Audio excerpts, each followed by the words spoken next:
When I got home, I had a lot of things to do, I'll tell you. First of all, they said the job market was horrible. You couldn't get a job. Jobs were hard to find. I wasn't home a week. I said, let me find out what the job market is like. And I went down to Winchester Repeating Arms in New Haven and went to the employment office and told him I was just out of the service about a week ago. He said, you looking for a job already? I said, yeah. He says, why aren't you out there with the rest of the guys collecting $52.20? He says, you get $20 a week for a year. You don't have to go to school. So I want to get a job. He's okay.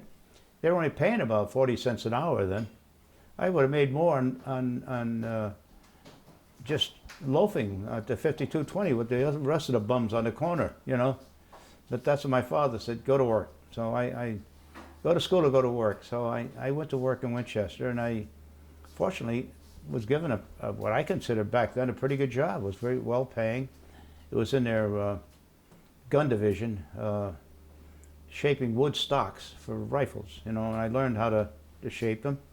I did that for about a month. I said, I don't know, this is not going to be a future for me. I don't want this. So you had to file them and sand them and all that. I said, this is no future here. So I went to the personnel office. I said, do you have anything else that would suit me better for the future if I'm going to stay in the factory? Guy says, well, there's a class opening up in about a week now. They're going to teach fellows how to engrave designs on the wood stocks. He said, would you be interested in that? I said, yeah. He says, do you have the GI Bill? I said, yeah. He says, well, you want me to sign you up? I said, no, I don't want to use my GI Bill for that. I want to go to college. Use my GI Bill for school. He says, yeah, I don't know. So most of the fellows the GIs were signing up for this course, you know. But anyway, I said, I'd like to get in that unit if I can. And I did. And there was about 20 of us in that class. And they taught us how to make patterns for designs on the guns, and then put the design, you took the pattern and put on the forearm, and then you checkered what they call checkered the inside of it, all the diamonds all around it and all, and the pistol grip on both sides, whoever your design was. And I did that for about 8 or 9 years. It was well paying. It was a nice, clean job, and I had good working conditions. You know, it just you could sit down and do it, stand up and do it, whatever you wanted. And I did that for about 9 years. And then the company decided that they were going to do away with that process, and they were going to either lay us off or you had to go work somewhere else in the factory. And I think they offered me a job making steel barrels or something and reaming them. And I said, I don't know. A friend of mine who was a Prudential insurance man was at the house. He says, I understand you're going to make a change at work. I said, yeah. He says, we got an opening here in our unit, Prudential, as an insurance agent. You want to give it a shot? And I said, I don't know, I'll think about it. And then about a week later I said, well, why not give it a shot? Get out of the factory. So I took a job as what they call a debit agent for Prudential. I hated it. Had to go house to house collecting money and policies. And then the biggest thing, which I didn't know, was that if you didn't sell policies, you hardly earned any, your salary was just basic. You had to sell insurance policies. And they were telling me, you know, you have to start selling these, what they call these industrial policies, whole life policies. And well, anyway, I was working, I think, the Fairhaven district. And these are factory workers. Every time I tried to sell them a policy, the guy'd say, I can't even pay for the policy I got now. How am I going to buy you're going to sell me another policy? And then I'd go through the spiel, and after that, the guy said, gee, that's nice. I mean, I can't afford it. And I did that for about 3 years. I think I starved. It's just, I wasn't making a lot of money, just making a collection commission, you know. So, and I was working day and night. You know, you'd collect during the day. Some housewives that had the money. And some people, both husband and wife worked. They weren't home. You had to go back at night to get the money. It was a horror show. So I saw an ad in the paper for a claim adjuster trainee, and I went down and applied for it. There was 2 companies, and both of them accepted me with this group. And one outfit was sending the fellow to rehires to Pennsylvania, to the Vale Tech. And the other company that I was going to be hired by was out of New York. And I think the company that was sending this group to Vale Tech, they were leaving within a week, and I wanted to give Prudential a 2-week notice. The honor thing, I don't know. Anyway, I should never have done it. But I took this job with the New York outfit, and I said, you know, I'll give you a 2-week notice. They said, take 3 if you want. So I gave Prudential my 2-week notice, and I went to work for this Empire Mutual out of New York as a claim adjuster trainee. And just life evolved from there. From there, as an adjuster trainee, I became a casualty adjuster trainee. And then I went off to, I went to Hartford, took 2 law courses in Hartford, in the Yukon. And from there I went into claim supervisor and claim management, and then claim manager. I transferred from Prudential, from Empire Mutual to the Hartford Insurance Company as a claim manager. And, you know, just as lucky as I was, that's the way it turned out, and I had a good life, really, you know. But in those days, when you were an adjuster, they gave you a car, expense account, and it was pretty good for the times, you know. I never had to buy an automobile. All the time I worked as an adjuster.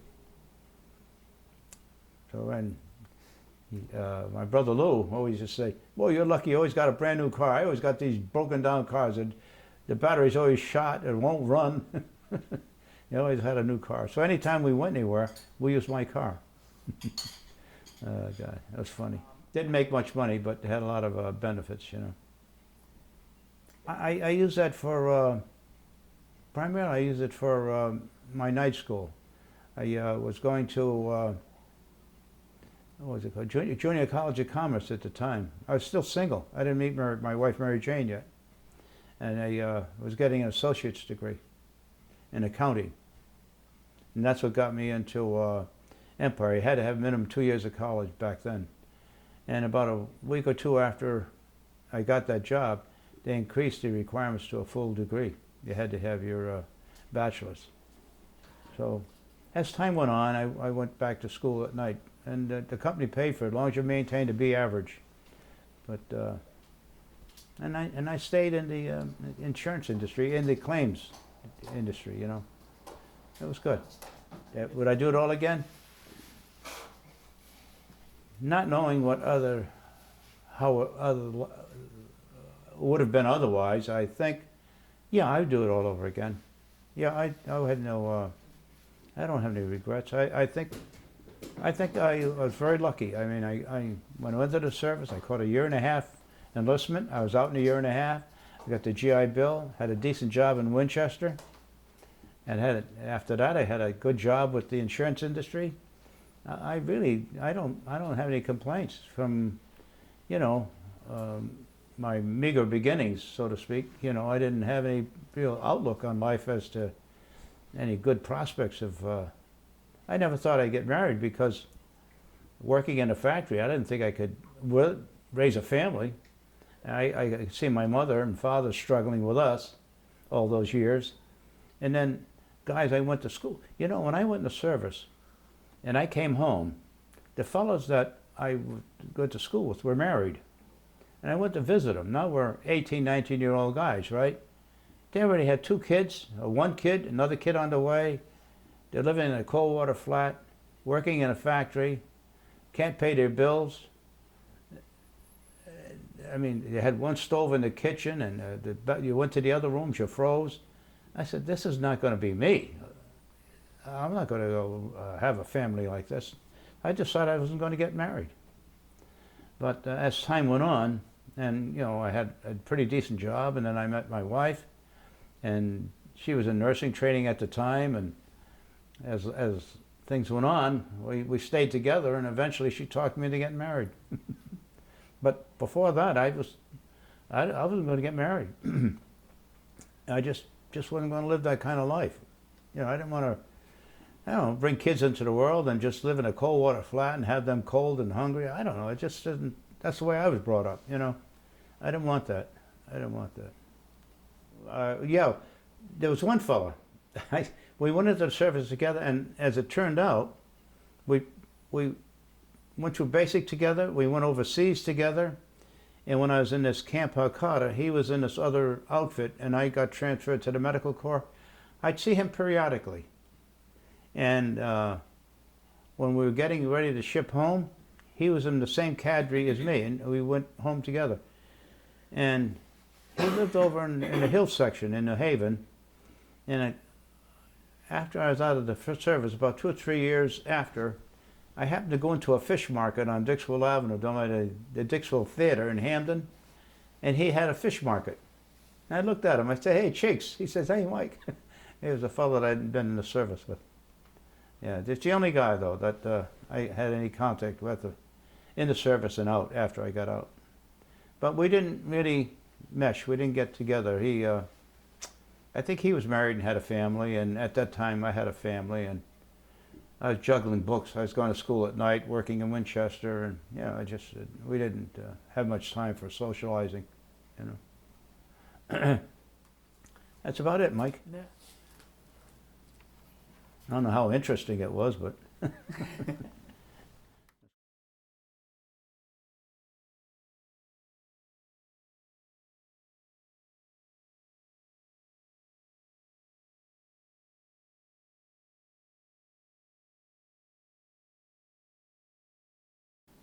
you did a good job mounting these, Mike.